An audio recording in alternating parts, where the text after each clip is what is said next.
las ausencias del defecto pericárdico, o toda una serie de causas adquiridas. Las más comunes, las efusivas, y tenemos entre ellas las idiopáticas y las neoplásicas como más frecuentes, y luego habrá la pericarditis constrictiva, que de alguna manera, tanto si es efusiva como si no, la contemplaremos como una presentación un poco aparte, porque es una presentación un poco distinta a las que son efusivas. Las congénitas. La hernia peritoneo-pericardio-diafragmática es un defecto congénito en el cierre ventral del diafragma con el pericardio. Típicamente hay la raza que es el Weimaraner, que es bastante típica en su presentación, y normalmente la sintomatología va a ser más o menos grave y va a tener una presentación más o menos importante en función del tamaño de la hernia y del órgano que vaya a herniarse dentro del saco pericárdico. Hay que tener en cuenta que como por enfermedad congénita que es, muchas veces debemos pensar incluso en que pueda tener concomitantemente otras malformaciones y vigilaremos que no haya anormalidades externales o hernias abdominales ventrales o algún tipo de enfermedad cardíaca congénita aparte de esta hernia peritoneo-pericardio-diafragmática. Las hernias pericardio-diafragmáticas suelen tener un buen pronóstico en el caso de que se puedan reparar quirúrgicamente. Normalmente se hace un cierre quirúrgico y la verdad es que el pronóstico es muy bueno. Los quistes pericárdicos son patologías mucho más raras. Tenemos una estructura tipo masa, que es una cavidad quística, hipoanicogénica. En humana se describen celómicos, linfadenomatosos, etc. En el perro se han descrito los celómicos como desarrollo normal del mesoderma del pericardio, o los hematomas quísticos organizados, donde puede haber o bien que queda el aumento atrapado o bien hay una normalidad en el desarrollo fetal de ese pericardio. En realidad, muchos de ellos pueden ser, o se han descrito que podrían ser inicialmente asintomáticos. En el momento en que aumenta el tamaño, depende de lo que pueda llegar a comprimir y como volumen pueda llegar a molestar, podría llegar a provocar insuficiencia cardíaca congestiva derecha. Y su diagnóstico suele ser ecográfico, aunque radiológico también se puede intuir, pero la confirmación suele ser ecográfica. La verdad es que si hay una resección del quiste, también está descrito que hay un buen pronóstico. Las adquiridas comentábamos que las dos más frecuentes van a ser las idiopáticas y las neoplásicas. Iremos un poco viendo cómo podemos ver el diagnóstico diferencial de estas distintas presentaciones. Como idiopática que hablaremos de un diagnóstico de exclusión. No vemos masas, no vemos neoplasias en la ecografía, hacemos un diagnóstico diferencial de otras patologías y no encontramos nada más. Siempre puede quedar la duda de que tengamos una neoplasia oculta que no estemos viendo. Es decir, esto a veces puede quedar en casos en que tienen un mal pronóstico, te das cuenta que probablemente no era una idiopática, sino una neoplasia mal diagnosticada. Solemos tener fibrosis pericárdica, puede haber una respuesta inflamatoria mixta en ese pericardio y no suele haber vasculitis. Perros de raza grande serían las razas más predisponentes a presentarlo, como es el San Bernardo o el pastor alemán o el Golden Retriever o el Arano, y normalmente en un 50% de casos recidivan. Por lo tanto, a pesar de que inicialmente se pueda plantear un tratamiento con pericardiocéntesis, muchos de estos casos acaban con pericardiectomía para evitar esta recidiva de esta pericarditis. Las neoplasias. En general, la neoplasia tiene una baja prevalencia. De entre ellas, los hemangiosarcomas y los tumores de base aórtica serán los más frecuentes. Luego ya viene el mesotelioma, carcinomas ectópicos tiroideo, etcétera, etcétera, que también están descritos, pero en menor frecuencia. Los hemangiosarcomas es la neoplasia más común como primaria en el corazón y también será la más común como metástasis. Es decir, muchas veces sabemos que los hemangiosarcomas van a estar o pueden estar en cualquier vaso, como tumor de vaso sanguíneo que es, en el hígado y en el bazo son bastante frecuentes, y está descrito que en un 25% de casos donde está en el bazo podría llegar a metastatizar al atrio derecho. También se da en animales de raza pastor alemán y golden como más frecuentes, y normalmente cuando también son animales ya más mayores, a partir de los 7 años hacia arriba. Típicamente lo vamos a ver en el atrio derecho o bien en la orejuela derecha también, puede estar adherido al atrio o estar en la orejuela. Y la realidad como neoplasia maligna que es, en cualquier sitio del organismo donde salga, en el corazón también, la realidad es que hay una recurrencia rápida, incluso después de la pericardiocéntesis, incluso en casos, luego comentaremos, de pericardectomía. Es decir, el pronóstico es muy severo, es un pronóstico muy grave.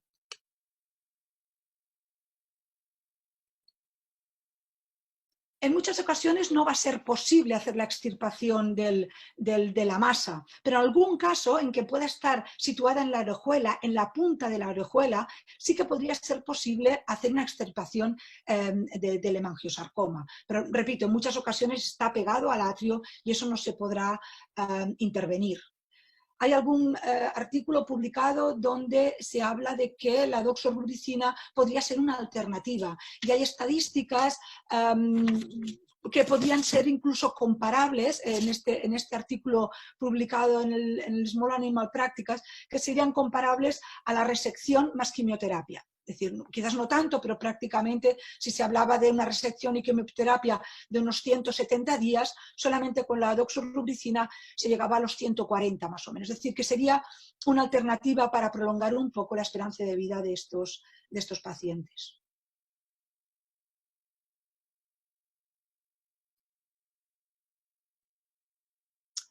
El mesotelioma es mucho menos frecuente, no tiene predisposición de raza, suele verse también en animales geriátricos, descrito también en jóvenes, pero sobre todo en geriátricos, y se cree que podría ser una situación crónica de un proceso inflamatorio que podría desencadenar al final, o ese proceso inflamatorio podría condicionar al final el que se provocara una neoplasia. Va a ser muy difícil de diagnosticar, incluso a nivel citológico siempre da un tipo de activación mesotelial que siempre está entre la línea, entre si puede ser maligno, si puede ser inflamatorio. Va a ser difícil, incluso por histopatología hay veces hay dudas. Lo único que muchas veces, pues el hecho de que un mesotelioma pueda afectar a múltiples cavidades, pues nos podría dar el que pudiéramos tener efusión también pleural o efusión también abdominal, que nos podría ayudar en el diagnóstico. Los chemodectomas serían los segundos más frecuentes, también se dan en geriátricos y sobre todo van a ser los brachiocefálicos las razas más predisponentes. Estos animales se cree que podría ser que el mecanismo de hipoxia crónica en el que están instaurados tuviera la predisposición a este tipo de tumor. Es un tumor de crecimiento lento y esto nos da muchas ventajas porque muchas veces es un crecimiento lento hacia afuera del corazón, es decir, no invade el corazón hacia adentro, tiene una invasión hacia afuera. Por lo tanto, en muchas ocasiones es hasta un hallazgo ecográfico. Pacientes que no tienen sintomatología, hasta que esto realmente tenga un tamaño considerable, que entonces sí que ya podrá darnos problemas. Pero inicialmente podríamos decir que son animales que se podrían beneficiar mucho de una pericardectomía, evitando que puedan hacer tamponamiento cardíaco por un sangrado, y podríamos prolongar la esperanza de vida de estos animales. Incluso pacientes que han vivido más de 3 y 4 años con una buena calidad de vida. Por ejemplo, empezó a presentar sintomatología cuando vino así. En la radiografía anterior, 3 años atrás, el animal era sintomático. Fue un hallazgo radiológico en ese caso que se confirmó por ecografía. El chemodectoma es localmente, como hemos comentado, localmente invasivo, no invade la aorta, sino que va creciendo hacia afuera y su índice metastático es muy bajo. Por eso también a ese nivel tiene un mejor pronóstico.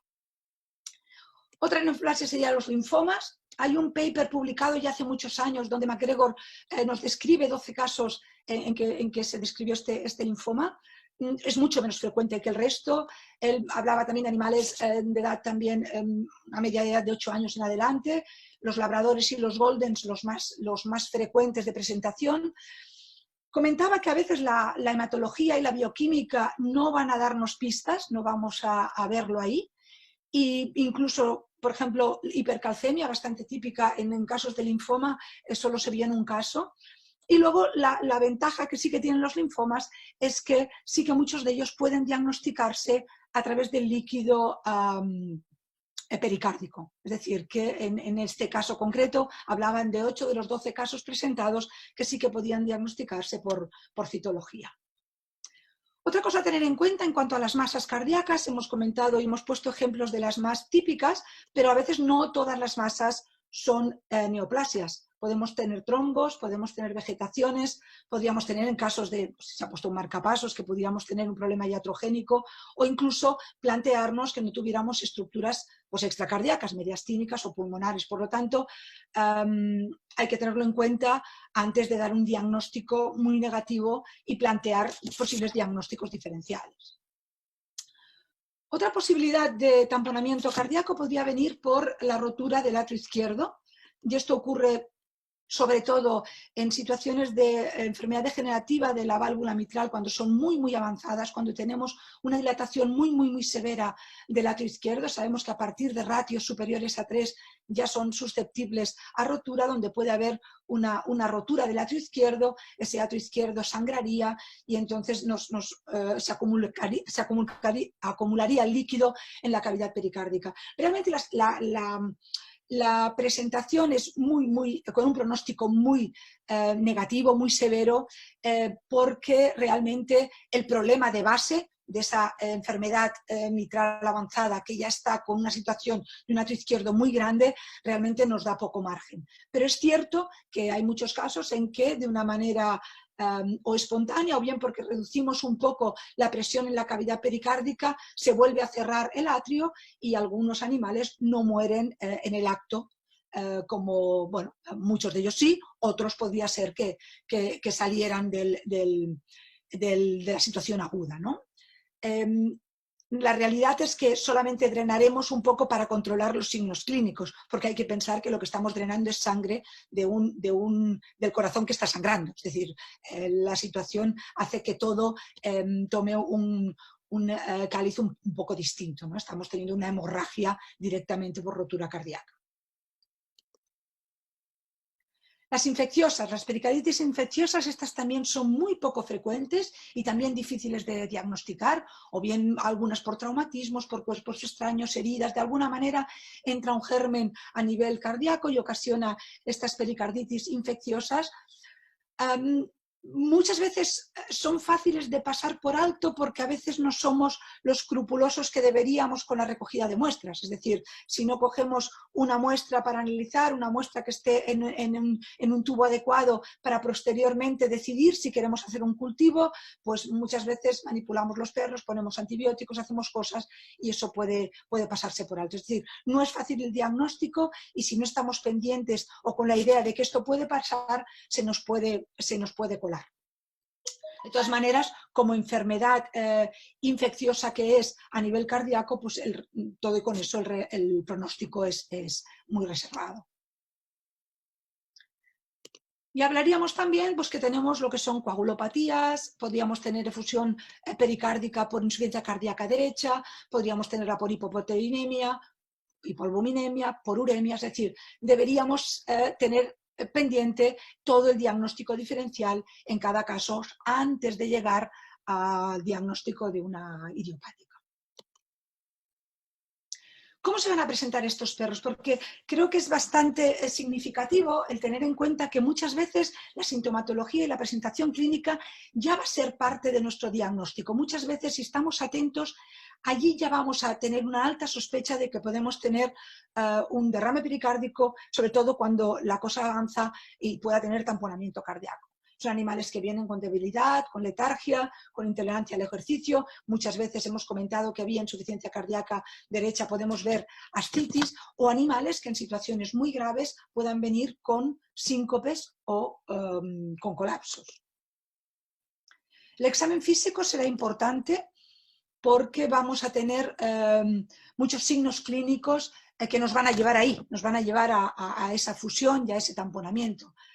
Veremos que puede haber olastítica en cuanto a la palpación abdominal, animales que vienen con taquicardia, podemos tener hepatomegalia, distensión yugular, el signo de Kussmaul, el reflejo hepatoyugular, la compresión abdominal, o los pulsos femorales pueden ser débiles o podemos tener el pulsus paradoxus.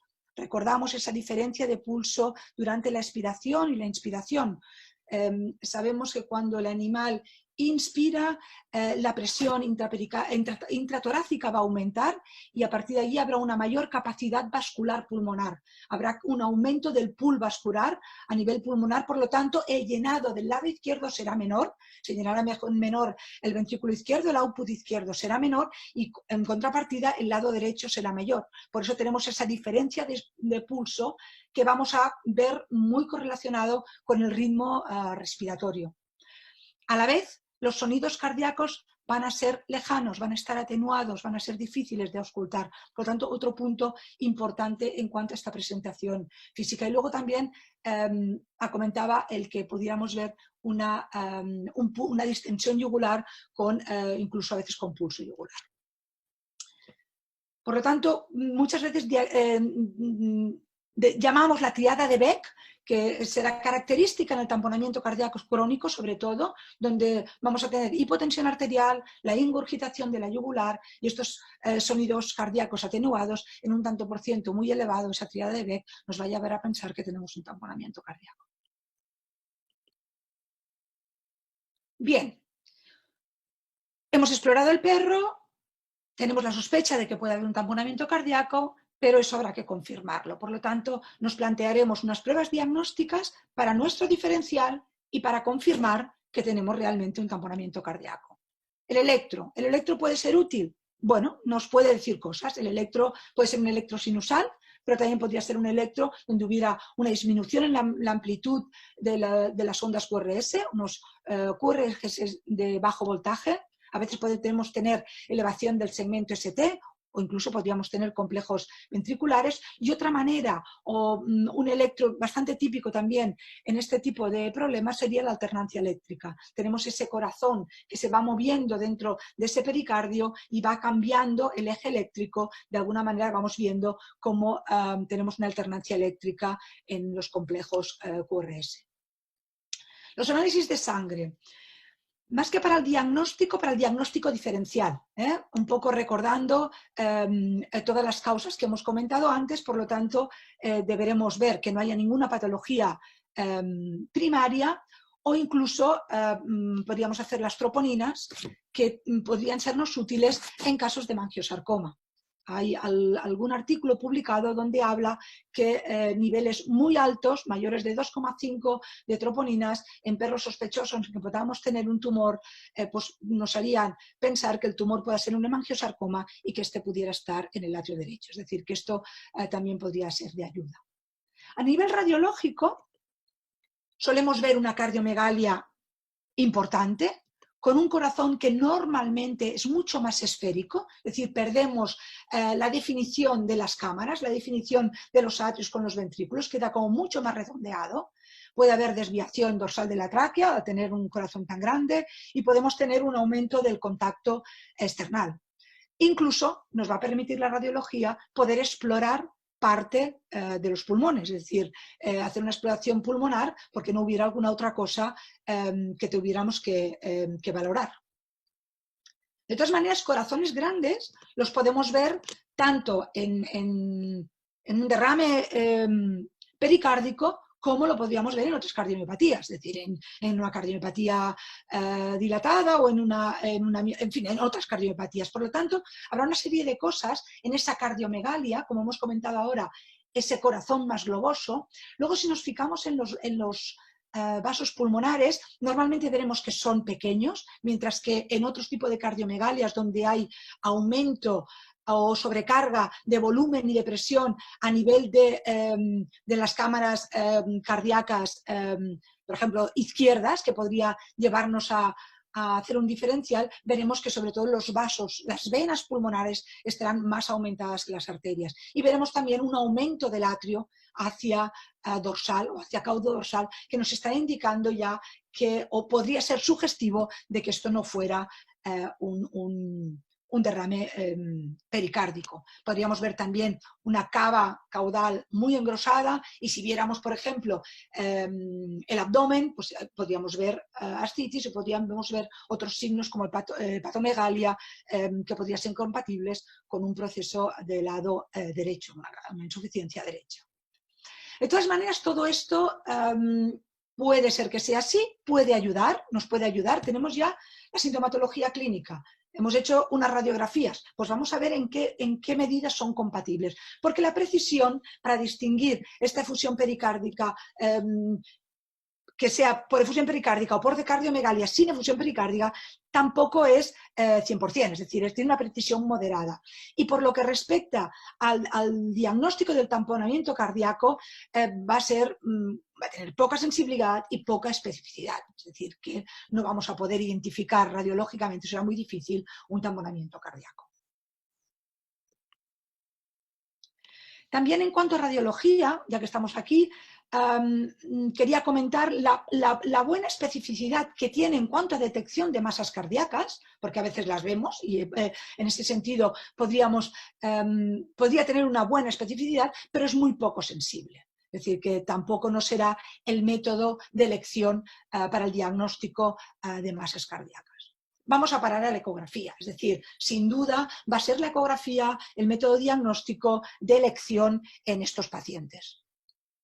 Vamos a poder ver cómo dibujamos bien el saco pericárdico con un contenido hipocogénico o anecogénico en el interior, ¿vale? Y veremos cómo el corazón baila dentro de ese saco pericárdico y veremos incluso cómo se llenan sus cámaras o cómo no se llenan sus cámaras, y podremos valorar, obviamente, incluso los flujos y el estudio de flujos y de Doppler, ¿no?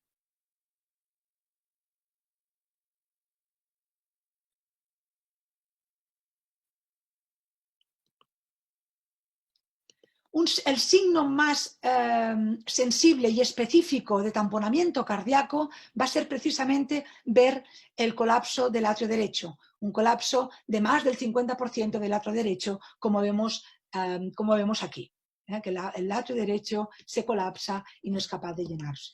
¿Vale? Puede también que ocurra que haya colapso ventricular, pero esto ocurrirá más tarde en el tiempo.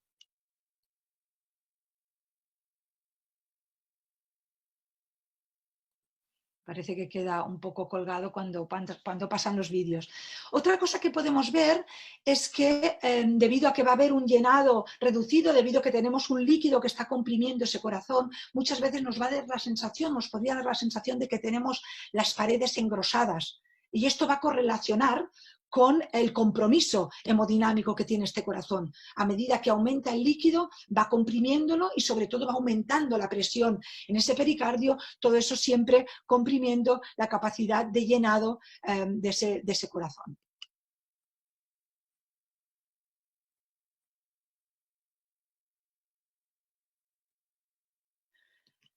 Lo que llamamos como la vena cava caudal plétora, y es porque habrá una ausencia en los cambios de diámetro de la vena cava caudal, que sabemos que normalmente durante la inspiración varía con respecto a la expiración hasta en un 50%, mientras que en estos casos no será así. A ver, hablamos de una sensibilidad de un 97%, pero esto no será específico. Obviamente, cuando vemos esto simplemente, habrá que pensar en otras causas donde tengamos aumento de la presión en atrio derecho.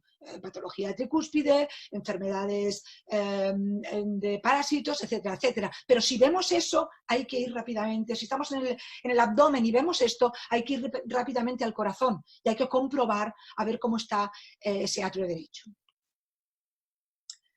La variabilidad de los flujos durante la respiración es una de las características más importantes cuando hacemos el estudio de flujos a nivel ecocardiográfico. Es decir, veremos que habrá disminución del flujo transmitrálico y transaórtico durante la inspiración. Hemos comentado antes el porqué, que en el lado izquierdo durante la inspiración habrá menor llenado por ese pool de los vasos pulmonares, y ocurrirá al revés con los flujos transtricuspideos. Por lo tanto, esto va a ser a nivel de flujos bastante característico en la fusión pericárdica.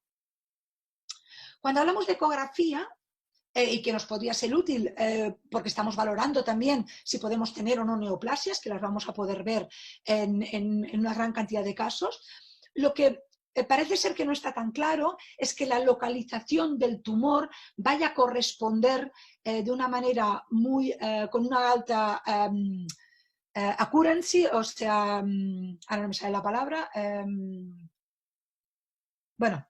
que no va a corresponder 100% con la localización. Se pensaba que la localización y el tipo de tumor iban muy atados, y esto va a tener una sensibilidad moderada.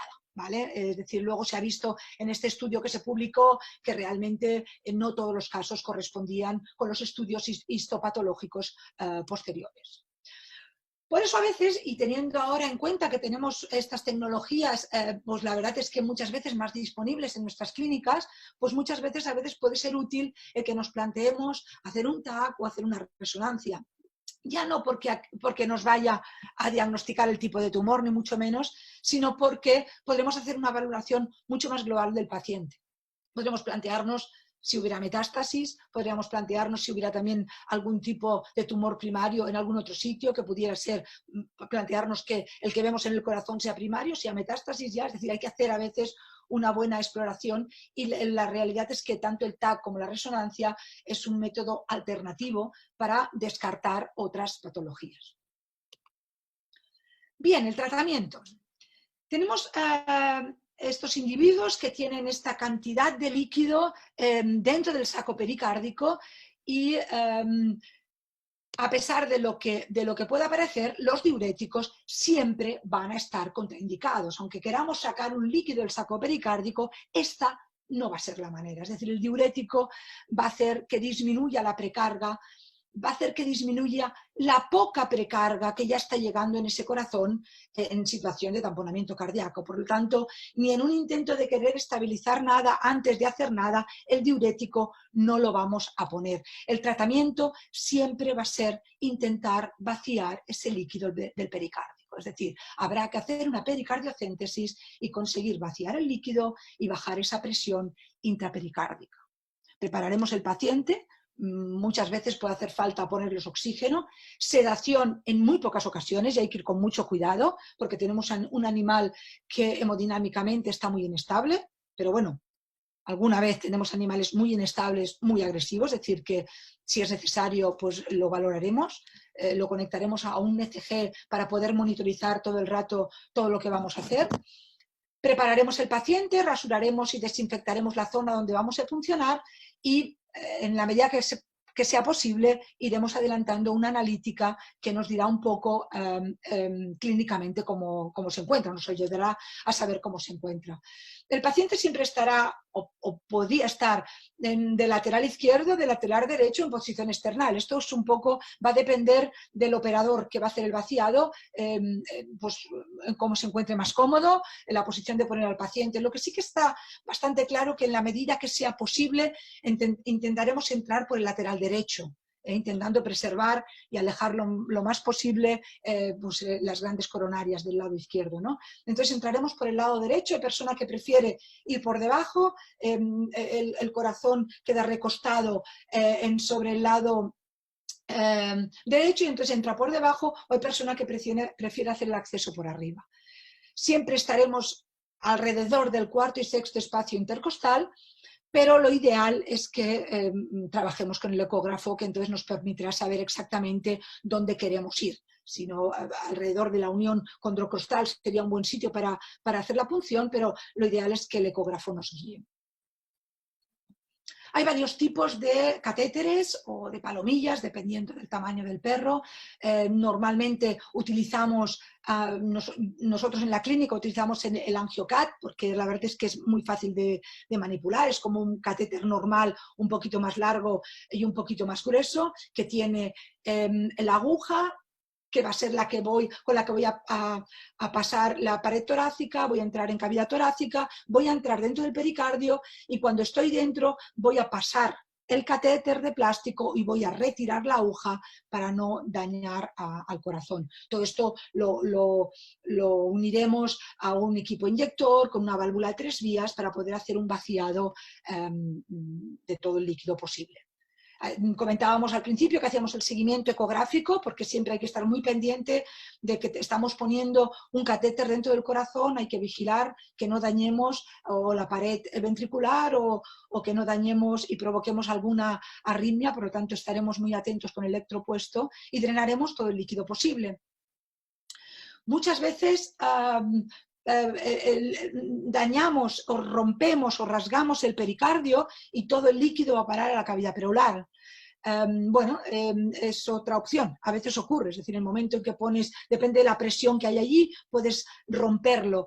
Y la realidad es que ese líquido en cavidad pleural ya recirculará de nuevo. Si conseguimos que el corazón vuelva a funcionar hemodinámicamente normal, ese líquido ya se encargará el corazón de volver a recolocarlo. Por lo tanto, no ocurre nada, es decir, en principio solventamos el problema, ¿vale? Comentábamos antes que sería importante cuando estamos pensando en nuestro diferencial, pues que vamos a tener que coger muestras y estas muestras después las procesaremos. Dependerá de lo que sospechemos o de lo que hayamos visto, haremos unas pruebas u otras. Pero es importante coger muestras, coger un tubo conecta, un tubo sin anticoagulante para poder hacer cultivo o si queremos hacer citologías, calcular el líquido que hemos sacado y automáticamente cuando ocurre esto y vemos que el corazón late con normalidad, vemos que todo de una manera bastante rápida mejora. Mejora su electro, mejora su clínica, todos los signos ecocardiográficos que estábamos viendo también mejora su ECG. Es decir, realmente el momento en que destaponamos, el animal mejora muy rápidamente.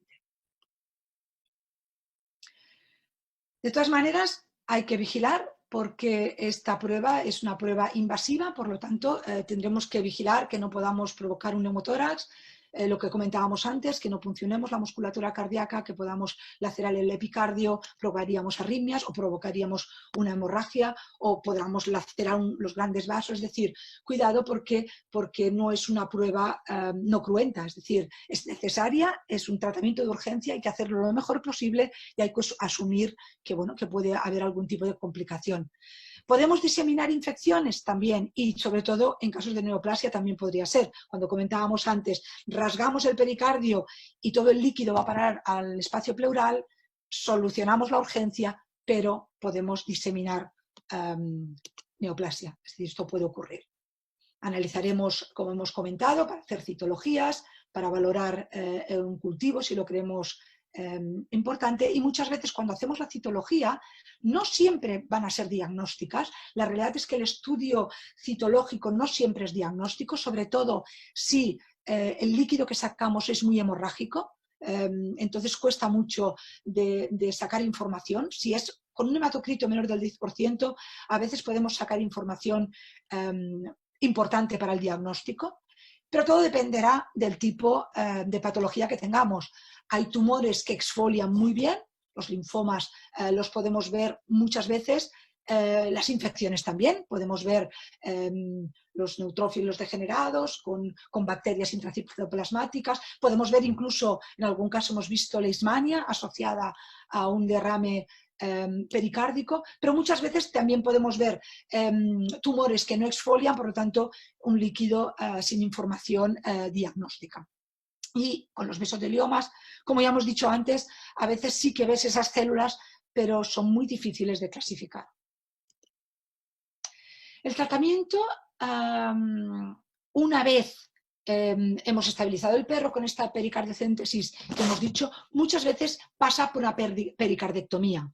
En los casos en que tenemos una efusión pericárdica idiopática, a veces podemos vaciar una vez, podemos vaciar 2 veces, pero si esto recidiva en el tiempo, tenemos que acabar sacando el pericardio, la pericardectomía, o bien por toracotomía o bien por toracoscopia. Y en alguna ocasión, comentábamos en los menos casos en que podemos plantearnos hacer una extirpación de un hemangio que podría estar en la cola de la orejuela derecha, pues incluso también podría ser resolutivo a ese nivel. Hoy en día, si no se hace por toracotomía, se hace por toracoscopia. Probablemente hoy en día cada vez más se hace por toratoscopia porque es mucho menos invasivo, la recuperación anestésica es mucho más rápida y la realidad es que el pericardio se saca de una manera relativamente sencilla.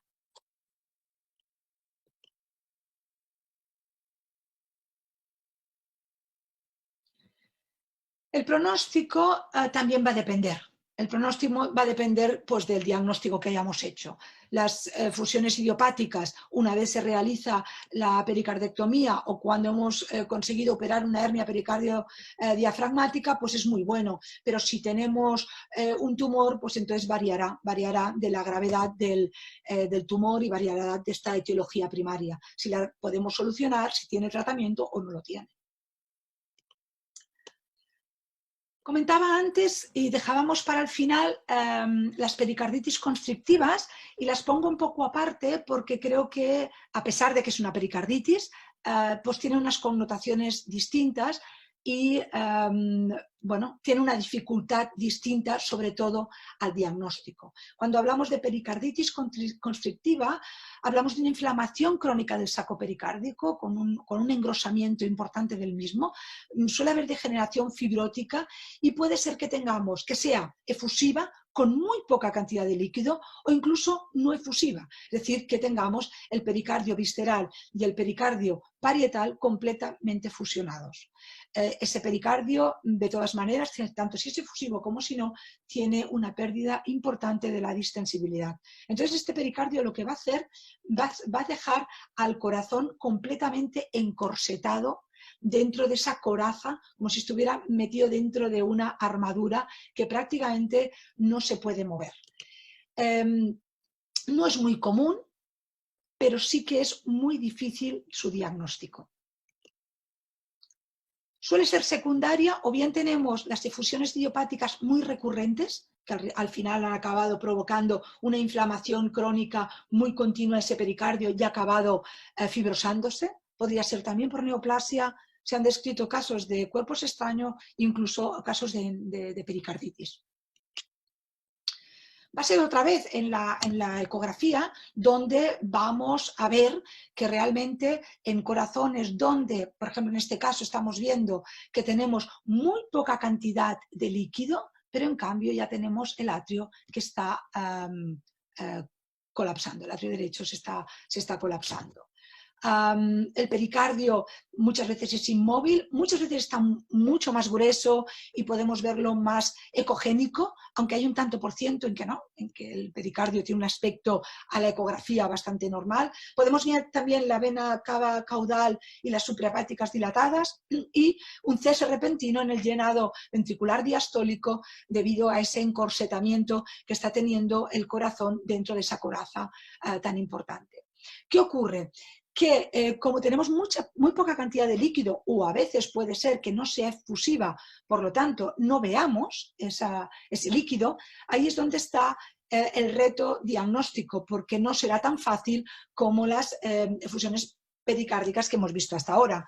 Tendremos que hacer un diagnóstico diferencial con las miocarditis restrictivas que también van a tener una presentación muy similar. El cuadro clínico va a ser similar, con una disfunción diastólica, con una función sistólica prácticamente normal, pero ¿qué va a ocurrir? Que el tratamiento, la evolución y el pronóstico son distintos. Entonces ahí va a ser muy importante afinar el diagnóstico, porque lo que vamos a hacer después va a variar diametralmente. Cuando hacemos la ecografía, porque va a ser la ecografía la que nos va a ayudar a diferenciar entre una y otra, cuando hacemos la ecografía habrá unas cosas que van a ser comunes.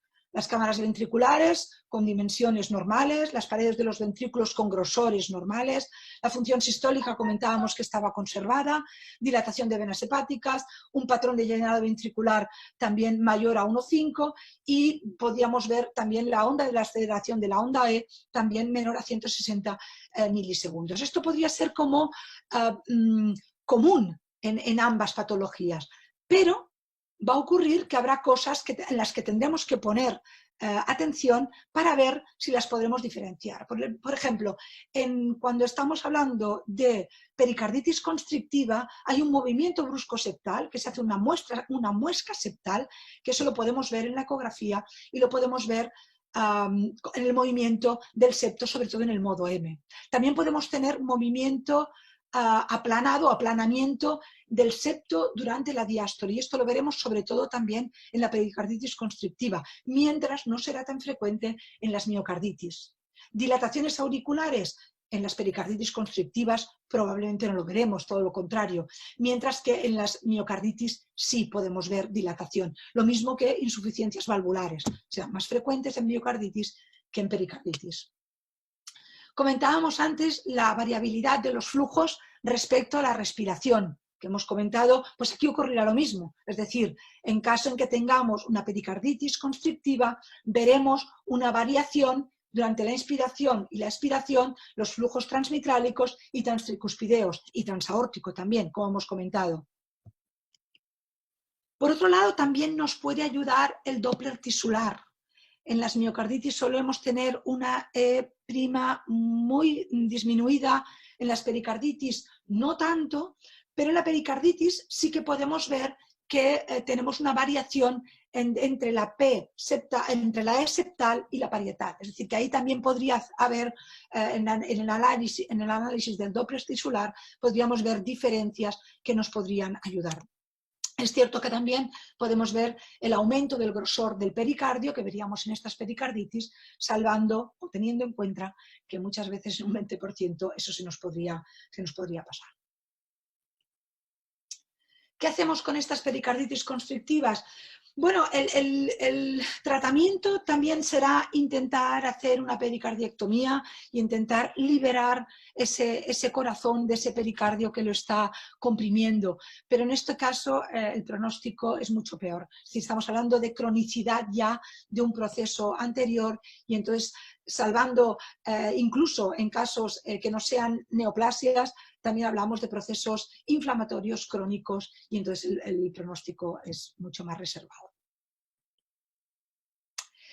Bien, pues ya un poco para terminar, sí que diría qué cosas nos llevamos a casa, qué vamos a recordar, así que grandes rasgos podemos decir que nos queremos llevar, pues bueno, que la enfermedad pericárdica tiene una baja incidencia, no es una enfermedad frecuente, que las dos más frecuentes van a ser las idiopáticas y las neoplasias. Dentro de las neoplasias hablábamos del hemangiosarcoma y del chemodectoma, y también recordar que muchas veces pueden ser difíciles de diagnosticar y se nos podría colar una neoplasia por una idiopática.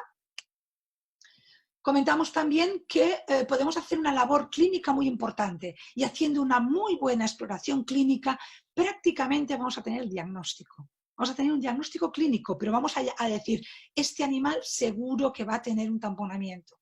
Y va a ser posteriormente, con los test diagnósticos y con la eco como método de elección, que vamos a diagnosticarlo. Pero la sospecha clínica no se nos puede pasar. Es decir, hay que explorar bien los perros porque nos van a llevar muchas veces al diagnóstico. Y el tratamiento, en el caso de tamponamiento cardíaco, solo hay uno. Hay que liberar ese pericardio, hay que sacar el líquido, hay que disminuir la presión intrapericárdica y solo se hará con pericardiocéntesis.